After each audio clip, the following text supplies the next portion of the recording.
Hello students, आप सभी का स्वागत है आपके अपने YouTube channel A to Z Jack पाठशाला में। एनसीईआरटी 11वां क्लास ज्योग्राफी में भौतिक भूगोल के मूल सिद्धांत यानी भूगोल का पहला पार्ट जो भौतिक भूगोल है उसका आज हमारा चैप्टर 2 है। और चैप्टर 2 का हम लोग ऑब्जेक्टिव क्वेश्चन करने वाले हैं, वो भी कितने, तो हम लोग करने वाले हैं टोटल टॉप 40, यानी टोटल 40 सवाल जो हम लोग करने वाले हैं वो आपके एग्जाम के लिए काफ़ी हेल्पफुल साबित होंगे।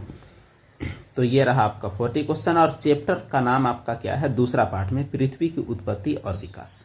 तो पहला पार्ट का आपको चैनल में मिल जाएगा और दूसरा चैप्टर का हम लोग 40 करने वाले हैं। पहला चैप्टर का हम लोग किए थे 20। और ये जो सवाल होगा ये कहाँ से होगा, तो प्रश्न बैंक सह उत्तर पुस्तिका जो कि जेसीईआरटी की तरफ से छपता है, तो उसी से रिलेटेड, उसी से आपका सवाल, सारे सवाल लिए गए हैं। हम लोग जो एक्स्ट्रा जो ऐड करेंगे वो आपका होगा एक्सप्लेनेशन। तो चलिए बढ़ते हैं आज के पहले सवाल की ओर। तो जो पहला सवाल जो आपके सामने है वो कह रहा है, एक मिनट, ब्रह्मांड की उत्पत्ति के संबंध में सर्वमान्य सिद्धांत है, यानी ब्रह्मांड कैसे बना है इसके लिए कई सिद्धांत हैं। एक है वायव्य राशि जिसे गैसीय सिद्धांत कहते हैं, एक है निहारिका सिद्धांत यानी नेब्यूलर थ्योरी, एक है बिग बैंग सिद्धांत और एक है गुरुत्वाकर्षण सिद्धांत। तो सबसे ज्यादा सर्वमान्य यानी सबसे ज्यादा जो चलता है, कौन सा सिद्धांत चलता है, तो वह है आपका बिग बैंग सिद्धांत, यानी दुनिया कैसे बना है इसको लेके बहुत सारे सिद्धांतों में से सबसे फेमस सिद्धांत कौन सा है, बिग बैंग सिद्धांत। अब ये बिग बैंग सिद्धांत क्या है ये आपको बताते हैं।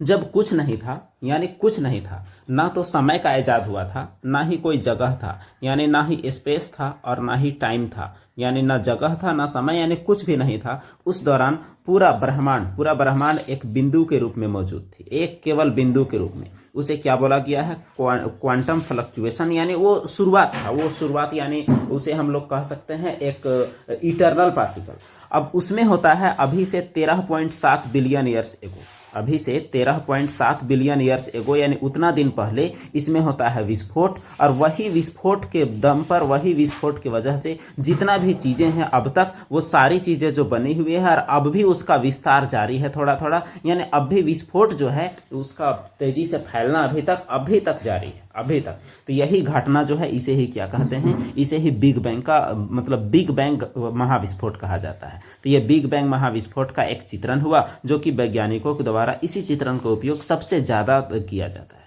तो ये रहा आपका बिग बैंग जो कि एक सर्वमान्य सिद्धांत है किसका, ब्रह्मांड के बनने का। और इसी के बाद स्पेस और टाइम का इजाद हुआ। दूसरा सवाल कहता है कि पृथ्वी की उत्पत्ति के संबंध में एक प्रसिद्ध सिद्धांत वायव्य राशि की परिकल्पना का प्रतिपादन किस भूगोलविद्ता ने किया। यहाँ पृथ्वी की उत्पत्ति के संबंध में जो वायव्य राशि है, यानी पृथ्वी का निर्माण गैसों के जुटने से हुआ है, गैसों के गुरुत्वाकर्षण के कारण से। जैसे ये सब गैस रहेंगे छोटे छोटे और ये सब मिल के क्या बना देंगे, ये सब मिल के बनाएंगे पृथ्वी। तो ये सब मिलकर अगर पृथ्वी ऐसे बन जाएंगे तो यही है आपका कौन सा सिद्धांत, तो वायव्य राशि सिद्धांत। तो इसका परिकल्पना किसने किया है, ये सवाल पूछा हुआ है। तो लाप्लास, इमैनुअल कांट, जेफरी या फिर जेम्स जीन्स। तो इसका सही जवाब है इमैनुअल कांट। इसका किसने प्रतिपादन किया है, गैसीय सिद्धांत का इमैनुअल कांट के द्वारा इसका प्रतिपादन किया गया है। तो ये रहा, गैस के कणों के जुटने से किसका निर्माण हुआ माना जाता है, तो माना जाता है कि पृथ्वी का निर्माण हुआ है। अगला सवाल है क्वेश्चन नंबर 3, निहारिका परिकल्पना का संबंध किससे था, लाप्लास, ऑटो श्मिट, वाइजास्कर या कार्ल मार्क्स। तो निहारिका परिकल्पना जो कि ब्रह्मांड के बनने की एक अलग कहानी पेश करती है, इसका संबंध किससे था, तो इसका संबंध किससे था, तो लाप्लास। ये किसका द्वारा दिया हुआ है, तो लाप्लास के द्वारा दिया हुआ है। अगला सवाल है, इनमें से किस परिकल्पना में कहा गया है कि ग्रहों का निर्माण धीमी गति से घूमते हुए पदार्थों के बादल से हुआ है, यानी धीमी गति से घूम रहे हैं पदार्थ के बादल कोई भी बड़े पिंड के चारों ओर, और इसी से बना है ग्रहों का निर्माण। ऐसा किस परिकल्पना में है, निहारिका, विस्तारित ब्रह्मांड, एक तारक या द्वैतारक। तो कौन से परिकल्पना में है, तो यह निहारिका परिकल्पना है। ऊपर आपको निहारिका परिकल्पना जो बताया गया कि निहारिका परिकल्पना लाप्लास द्वारा दिया हुआ है, इसके तहत क्या कहा गया है कि ग्रहों का निर्माण धीमी गति से घूमते हुए पदार्थों के बादल से हुआ है। जैसे मान के चलिए यहाँ जो दिख रहा है ये आपका धीमी गति से घूमते हुए पदार्थ के बादल हैं, और यही मान के चलिए एक टाइम में बन जाएगा कोई गोला, यानी बड़ा सा गोला जो कि पृथ्वी जैसा ग्रह या उपग्रह का काम करेगा। अगला सवाल है क्वेश्चन नंबर 5, निहारिका परिकल्पना का प्रतिपादन कब किया गया, तो लाप्लास ने दिया है, ये तो पता है। तो 1795, 1796, 1797 या 1798। तो सही जवाब है 1796 में दिया गया निहारिका परिकल्पना का प्रतिपादन, यानी यह सिस्टम। अगला सवाल है, ब्रह्मांड में एक भ्रमणशील तारा यानी एक घूमता हुआ तारा सूर्य के नजदीक से गुजरा, जिसके परिणाम स्वरूप तारे के गुरुत्वाकर्षण से सूर्य की सतह से सिगार के आकार का कुछ पदार्थ निकलकर अलग हो गया। यह तारा जब सूर्य से दूर होकर चला गया तो सूर्य की सतह से बाहर निकला हुआ यह पदार्थ सूर्य के चारों ओर घूमने लगा और धीरे धीरे संघनित होकर ग्रहों के रूप में बदल गया। यह कथन किसने दिया? चैम्बरलिन और Moulton, sir Harold Jeffreys, Carl Weizsacker या ऑटो श्मिट। तो यह कथन किसका है? तो सही जवाब है, यह कथन है चैम्बरलिन एंड मोल्टन का यह कथन है। इसके अनुसार क्या कहा गया? इसके अनुसार साफ साफ कहा गया कि एक सूर्य है और सूर्य के बगल से एक तारा गुजरा जो कि घूमता हुआ तारा था, और इसके वजह से सिगार किस्म का उत्पन्न हुआ इसके चारों ओर। इसके चारों ओर कुछ कुछ राख, कुछ कुछ उसका गर्दे गुबार उत्पन्न हुए और यही सब जमा होकर आगे चल के क्या बने? ग्रह। यह किसका कहना है? यह मोल्टन का कहना है। अगला सवाल है, द्वैतारक सिद्धांत के बारे में निम्न में से कौन सा कथन सही है? द्वैतारक मतलब डबल स्टार सिस्टम। ब्रह्मांड में सूर्य के साथ एक और तारा, ब्रह्मांड में दो सूरज, ब्रह्मांड में दो तारे का होना, ब्रह्मांड में सूर्य और चंद्रमा का होना। यानी द्वैतारक सिद्धांत क्या कहता है? तो ब्रह्मांड में सूर्य के साथ एक और तारा का होना, सूर्य जैसा ही, इसे ही द्वैतारक सिद्धांत कहा जाता है। अगला सवाल है क्वेश्चन नंबर 8, 1920 में यह किसने कहा कि ब्रह्मांड का विस्तार हो रहा है? जैसे हम लोग ऊपर देखे थे, ऊपर हम लोग जो देखे थे कि ब्रह्मांड का इस प्रकार से विस्तार हो रहा था, तो ब्रह्मांड का जो विस्तार हो रहा है यह बात किसने कहा सबसे पहले? Edwin Hubble, George Lemaitre, Immanuel Kant या जेम्स जीन्स? तो ब्रह्मांड का विस्तार हो रहा है यह बात कहा गया है किसके द्वारा? एडविन हब्बल के द्वारा कहा गया है कि ब्रह्मांड का क्या हो रहा है? विस्तार हो रहा है। ब्रह्मांड का विस्तार देखिए कुछ इस प्रकार से, पहले ब्रह्मांड का साइज आप देखिए ये रहा, और उसके बाद फिर यही साइज आपका फिर से बढ़ रहा है। इसका मतलब गैलेक्सीज, तारे, ग्रह के बीच का जो दूरी है वो भी आपका बढ़ रहा है। तो ये देखिए आपका ये बढ़ता हुआ नजर आ रहा है। इस प्रकार ब्रह्मांड का साइज क्या हो रहा है? तो विस्तारित हो रहा है। तो बिग बैंग की घटना के समय केवल एक बिंदु के रूप में था, लेकिन विस्फोट के बाद इसका साइज क्या हो रहा है? तो बढ़ते जा रहा है। बिग बैंग की घटना आज से कितने साल पहले हुई थी? शुरू में ही आपको बताया गया 13 अरब साल पहले, 13.7 अरब साल पहले, 14 अरब साल पहले, 14.7 अरब साल पहले। तो सही जवाब है 13.7 अरब साल पहले बिग बैंग की घटना हुई थी। तो ये बिग बैंग की घटना जो हुई है अभी से कितने दिन पहले? तो 13.7 अरब साल पहले आपको याद रखना है। उस दौरान जो कण था उसका घनत्व अनंत था, उसमें एनर्जी भी अनंत था। पहले परमाणु का निर्माण कब हुआ? बिग बैंग के 3 मिनट बाद। बिग बैंग का आरंभिक तीन के अंतर्गत बिग बैंग के दौरान कोई नहीं। तो पहला एटम यानी पहला परमाणु जो कि हाइड्रोजन परमाणु है। हाइड्रोजन परमाणु मतलब बीच में एक रहेगा नाभिक और इलेक्ट्रॉन भी एक घूमेगा। तो पहला परमाणु का निर्माण कब हुआ? तो पहला परमाणु का निर्माण हुआ है बिग बैंग शुरू होने के आरंभिक, यहाँ 3 केवल लिखा है जो कि सही नहीं है, ये आरंभिक 3 लाख साल के अंतर्गत होगा। अगला सवाल है क्वेश्चन नंबर 11, बिग बैंग के 3 लाख वर्षों के दौरान ब्रह्मांड में कौन सी घटना घटी? तापमान 4500 डिग्री कम हो गया, परमाणुीय पदार्थ का निर्माण हुआ, ब्रह्मांड पारदर्शी हो गया, इनमें से सभी। तो ब्रह्मांड तो पारदर्शी हुआ है, इसमें कोई दो राय नहीं है, और 4500 डिग्री तापमान भी कम हो गया, यानी तापमान भी उसका अनंत था। परमाणुीय पदार्थ का भी निर्माण हुआ, यानी 3 लाख साल में ये तीनों चीज हुआ। इसका मतलब इनमें से सभी इसका जवाब हो जाएगा। अगला सवाल है क्वेश्चन नंबर 12, ब्रह्मांड का विस्तार से क्या तात्पर्य है? आकाश गंगाओं के बीच की दूरी बढ़ना, 2 तारों के बीच की दूरी बढ़ना, सूर्य और पृथ्वी के बीच की दूरी बढ़ना, बादलों का विस्तार होना। तो ब्रह्मांड का विस्तार का क्या अर्थ है? तो ब्रह्मांड का विस्तार का सीधा अर्थ है आकाश गंगाओं के बीच की दूरी बढ़ना, जैसा कि ऊपर फोटो में बताया गया था। स्थिर अवस्था संकल्पना किसने प्रस्तुत किया? होयल, लॉयल, मोल्टन या चैम्बरलिन? तो ये किसके द्वारा पेश किया गया है? होयल के द्वारा। स्थिर अवस्था संकल्पना यानी कोई भी विस्तार नहीं हो रहा है, जैसा पहले था वैसा अब है, ये इनका कहना है। प्रकाश वर्ष क्या है? ब्रह्मांड में दूरी मापने की इकाई, ब्रह्मांड में गैसों की सघनता मापने की इकाई, ब्रह्मांड में आकाशीय पिंडों की परिक्रमण गति मापने की इकाई, इनमें से कोई नहीं। तो प्रकाश वर्ष क्या है? ब्रह्मांड में दूरी मापने की इकाई प्रकाश वर्ष है। और प्रकाश वर्ष क्या होता है? 1 साल में प्रकाश द्वारा तय की गई दूरी को प्रकाश वर्ष कहते हैं। और प्रकाश की चाल 3 गुनी 10⁸ मीटर सेकेंड या फिर 3 लाख किलोमीटर प्रति सेकेंड होता है। अगला सवाल है, तारों का निर्माण लगभग कितने साल पहले हुआ? 5 से 6 अरब साल पहले, 6 से 7 अरब साल पहले, 7 से 8 अरब साल पहले, 8 से 9 अरब साल पहले। तो तारों का निर्माण अभी से कितना समय पहले हुआ है? तो इसका सही जवाब है 5 से 6 अरब साल पहले तारों का निर्माण हुआ है और उन तारों में सूरज भी है। प्रकाश की गति कितनी है? 3 लाख किलोमीटर पर सेकेंड, 5 लाख किलोमीटर पर सेकेंड, 7 लाख किलोमीटर पर सेकेंड, 9 लाख किलोमीटर पर सेकेंड। तो सही जवाब है 3 लाख किलोमीटर प्रति सेकेंड प्रकाश की गति है। यही चीज़ आपको अलग तरीके से लिखा हुआ मिल सकता है, 3 गुनी 10 के पावर 8 मीटर प्रति सेकेंड, तब भी आपको इस दोनों में से जो रहेगा वही टिक करना है। अगला सवाल है, पृथ्वी और सूर्य की औसत दूरी क्या है? 14,95,98,000, 15,96,94,000, 16,14,96,000, 14,95,000।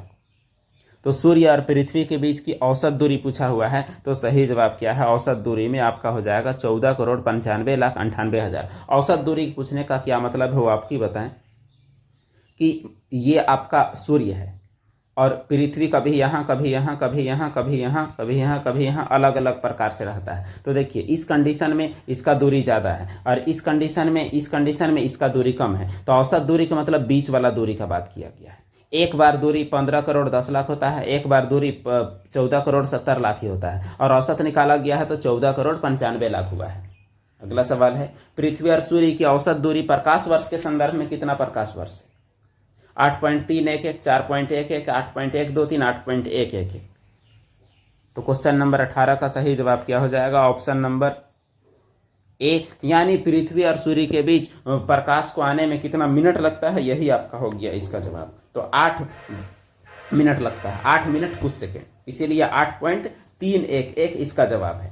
सूर्य से पृथ्वी तक प्रकाश के पहुंचने में जो समय लगेगा। अगला सवाल है क्वेश्चन नंबर 19, सौरमंडल का जनक किसे कहा जाता है? ऐसे सौरमंडल का खोज का अगर बात किया जाए तो आप लिखिएगा कोपरनिकस। सौरमंडल का खोज किसने किया है? निकोलस कोपरनिकस ने किया है। और सौरमंडल का जनक यानी बना कैसे है? निहारिका से, क्षुद्रग्रह से, तारों का गैसीय पुंज से, ब्रह्मांड के पिघले पदार्थ से।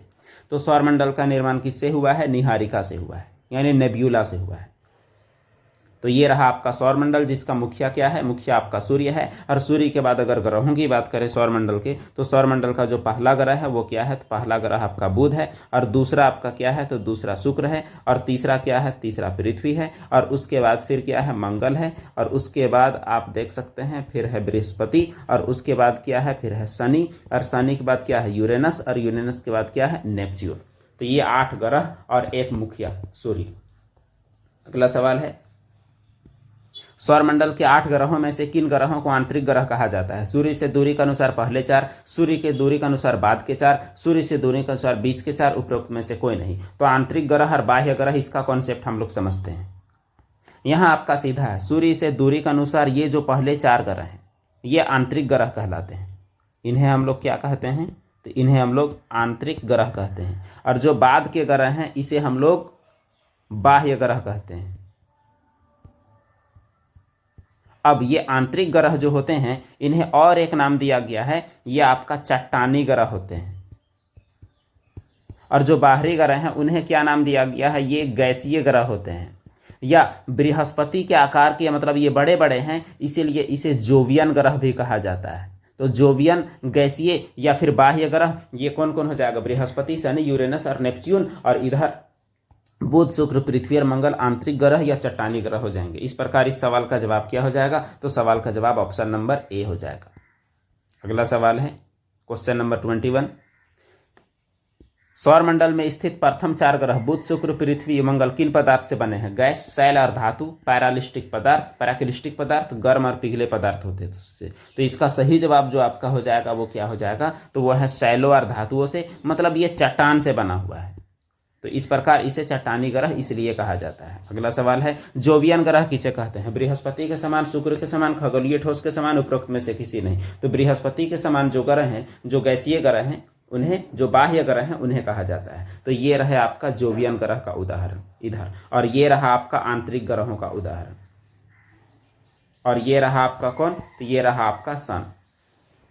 और ये जो बीच में, दोनों के बीच में जो पट्टी है इसे हम लोग क्षुद्र ग्रहों की पट्टी कहते हैं। पृथ्वी का एकमात्र प्राकृतिक उपग्रह क्या है? चंद्रमा, टाइटन, गैनीमेड, फोबोस, डिबोस। तो पृथ्वी का एकमात्र उपग्रह जो है वो आपका चंद्रमा है। बाकी टाइटन जो है वो किसका है? तो वो शनि का चंद्रमा है। गैनीमेड ब्रह्मांड का, सौरमंडल का सबसे बड़ा उपग्रह है जो कि किसका है? तो वो बृहस्पति के का उपग्रह है। और सबसे ज्यादा उपग्रह किसका है पूछेगा तो आप शनि का बोलिएगा। फोबोस और डिबोस किसका उपग्रह है? तो ये मंगल ग्रह का उपग्रह है और 2 ही उपग्रह है। गलत। अब देखिए, ये पृथ्वी का एकमात्र उपग्रह कौन सा है? तो चांद है। द बिग स्प्लेट किससे संबंधित है? चांद का बनना, सूर्य का बनना, ग्रहों का बनना या तारों का बनना? तो द बिग स्प्लेट नामक घटना चंद्रमा की उत्पत्ति से संबंधित है। चंद्रमा की उत्पत्ति यानी चांद कैसे बना है इसका। अब चांद कैसे बना है, ये बिग स्प्लेट का मतलब है ये पृथ्वी है, और पृथ्वी से कोई विशाल चीज टकराता है, यानी इस सिद्धांत के अनुसार, और टकराने के बाद यहाँ से कुछ पदार्थ निकल के और बाहर हो जाते हैं, और यहीं घूमते घूमते जमा होकर यही क्या बन जाता है? यही आपका चांद बन जाता है।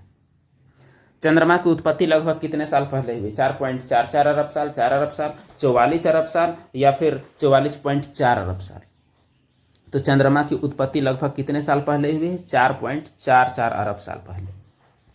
अगला सवाल है, पृथ्वी पर जीवन का विकास कब हुआ? 460 करोड़ साल पहले, 400, 360 या 380 करोड़ साल पहले? ये सब सवाल एकदम सीधे एग्जाम में पूछे जाते हैं, तो सही जवाब है 380 करोड़ साल पहले पृथ्वी पर जीवन का विकास हुआ, वो भी समुद्र में। अगला सवाल है, भूपरपट्टी पर हल्के और भारी घनत्व वाले पदार्थों की अलग होने की प्रक्रिया को क्या कहते हैं? विभेदन, पृथक्करण, शिलीभवन, अंतरीकरण। तो इस घटना को क्या कहते हैं? विभेदन कहते हैं। इसे हम लोग समझ सकते हैं कि जो हमारी धरती जो है, तो जो हमारी धरती में अलग अलग पदार्थ का विभेदन हुआ है, कहीं पर चट्टान है, कहीं पर अंदर में लिक्विड है, कहीं पर कुछ है, कहीं पर कुछ है, तो ये सब पदार्थ जो अलग अलग जगह में जो हुए हैं, इस घटना जिस घटना की वजह से हुआ है, इसे हम लोग क्या कहते हैं? विभेदन कहते हैं। पृथ्वी के वायुमंडल की वर्तमान संरचना में किसका योगदान? Hydrogen, helium, nitrogen, oxygen, argon, hydrogen या ऑक्सीजन, हीलियम? तो अभी पृथ्वी का वर्तमान जो वायुमंडल है उसमें नाइट्रोजन और ऑक्सीजन ज़्यादा है। नाइट्रोजन है कितना? तो नाइट्रोजन है आपका 78% और ऑक्सीजन है 21%, और रेस्ट 1% में बाकी सारी गैसें हैं। प्रारंभिक वायुमंडल में किन तत्वों की अधिकता थी? और शुरू में जब वायुमंडल था उस दौरान क्या था? तो शुरू में हाइड्रोजन और हीलियम की अधिकता थी। अगला सवाल है, प्रकाश संश्लेषण की प्रक्रिया कितने साल पहले विकसित हुई? यानी पौधे जो भोजन बनाते हैं वह प्रक्रिया कितना साल पहले का है? 250 से 300 करोड़, 200 से 300 करोड़, 400 से 500 करोड़, 450 से 500 करोड़? तो इसका सही जवाब है 250 से 300 करोड़ साल पहले प्रकाश संश्लेषण की प्रक्रिया विकसित हुई थी। अगला सवाल है, पृथ्वी पर जीवन का विकास कितने साल पहले हुआ? 3.80 अरब साल पहले, 4.80, 5.80, 6.80? ऊपर भी सवाल था, बस चीज बदला हुआ था। 3.80 मतलब 380 करोड़ साल पहले। निम्न में से कौन सी संख्या पृथ्वी का आयु को बताती है? 46 साल, 46 लाख साल, 460 करोड़ साल, 13.7 अरब वर्ष, 13.7 खरब वर्ष? तो पृथ्वी का आयु को कौन बताता है? देखिए, 13.7 अरब वर्ष ये जो है ये आपका ब्रह्मांड यानी यूनिवर्स का उम्र को बताता है, ये कंप्लीट। अब हम लोग बात करते हैं पृथ्वी का, तो पृथ्वी का उम्र को बताता है कौन? 460 करोड़ साल पहले का पृथ्वी है अभी से, यानी 4.6 अरब साल पहले का। अगला सवाल है, निम्न में से कौन सी अवधि सबसे लंबी है? इयोन, महाकल्प, कल्प या फिर युग? तो जो अवधि का बंटवारा जो होता है वो कई रूपों में होता है समय का, जैसे आपका महीना, दिन, साल, ऐसा। तो ये बड़े बड़े अवधियाँ हैं, तो ये इयोन जो है ये सबसे लंबी अवधि है इनमें से। तो अवधियों के बारे में अगर बात की जाए तो सबसे लंबा है इयोन, उसके बाद महाकल्प, फिर कल्प, और फिर आता है युग, और फिर आता है आयु। तो सबसे बड़ा कौन है? तो इयोन, उसके बाद महाकल्प, फिर कल्प और उसके बाद युग। अगला सवाल है, निम्न में से कौन सा तत्व वर्तमान वायुमंडल के निर्माण व संशोधन में सहायक नहीं है? अभी सौर पवन, सौर उत्सर्जक, विभेदन, प्रकाश संश्लेषण। तो अभी वायुमंडल के निर्माण में कौन सहायक नहीं है? तो विभेदन, क्योंकि विभेदन से पहले वायुमंडल का निर्माण हुआ है, अभी नहीं। निम्न में से कौन भीतरी ग्रह है? सूर्य और पृथ्वी के बीच पाए जाने वाले ग्रह, सूर्य और क्षुद्र ग्रह के बीच ग्रह जो गैसीय है, बिना उपग्रह वाले ग्रह।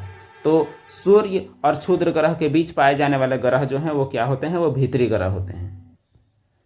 अगला सवाल है क्वेश्चन नंबर 36, जीवन की पृथ्वी पर जीवन निम्न में से कितने वर्षों पहले शुरू हुआ? 1 अरब 37 करोड़ साल पहले, 460 करोड़ साल पहले, 38 लाख साल पहले, 3 अरब 80 करोड़ साल पहले? तो इसका जवाब तो आप लोग पहले भी देख चुके हैं। इसका सही जवाब क्या हो जाएगा? तो 3 अरब 80 करोड़ साल पहले पृथ्वी पर जीवन की उत्पत्ति हुई है, पृथ्वी पर जीवन की शुरुआत हुई है। इसीलिए 36 का जवाब क्या हो जाएगा? डी हो जाएगा। अगला सवाल है, निम्न में से किस युग को मत्स्य युग यानी मछली युग कहा जाता है? डेवोनियन, कार्बोनिफेरस, ऑर्डोविशियन या फिर कैम्ब्रियन युग? तो मछली युग कौन सा है? तो मछली युग आपका किसे कहा जाता है? तो वह आपका डेवोनियन युग को कहा जाता है। निम्न में से किस युग को डायनासोर युग कहते हैं? ट्रियासिक, जुरासिक, क्रिटेशियस क्रिटेशियस या फिर कार्बोनिफेरस। तो जुरासिक युग किसे कहा जाता है? तो सही जवाब है ये डायनासोर युग, जुरासिक युग को डायनासोर युग कहा जाता है। सूर्य की उत्पत्ति कितने साल पहले हुई है? 5 अरब साल पहले, 5.5 अरब साल पहले, 6 अरब साल पहले, 7 अरब साल पहले। तो यहाँ सूर्य की उत्पत्ति कितने साल पहले हुई है ये सवाल पूछा गया है। तो जवाब है 5.5 अरब साल पहले। और इसका उम्र और कितना बाकी है? तो 4.5 अरब साल और बाकी है। आज का आखिरी सवाल, निम्न में से किस युग को खड़िया युग यानी चौक युग यानी चूना पत्थर का युग कहा गया है? क्रिटेशियस, जुरासिक, कार्बोनिफेरस या ट्रियासिक। तो इसका सही जवाब क्वेश्चन नंबर 40 का क्या है? तो इसका जवाब है क्रिटेशियस युग, खड़िया युग को कहा जाता है। तो ये रहा इसका टॉप 40 क्वेश्चन जो कि चैप्टर 2 से है। आपके एग्जाम के लिए काफ़ी हेल्पफुल साबित होगा। तो आप जरूर बाकी एग्जाम के लिए, बाकी जरूरी वीडियोज़ के लिए जरूर आप चैनल से जुड़े रहें और बाकी लोगों को भी जोड़ें। दूसरे स्कूल ग्रुप्स में आप जरूर वीडियो को शेयर करें और वीडियो में जो भी आपको लगे वो आप कमेंट करके बताएं कि आपको कौन से चैप्टर के कौन से टॉपिक का डिटेल्ड वीडियो चाहिए। धन्यवाद।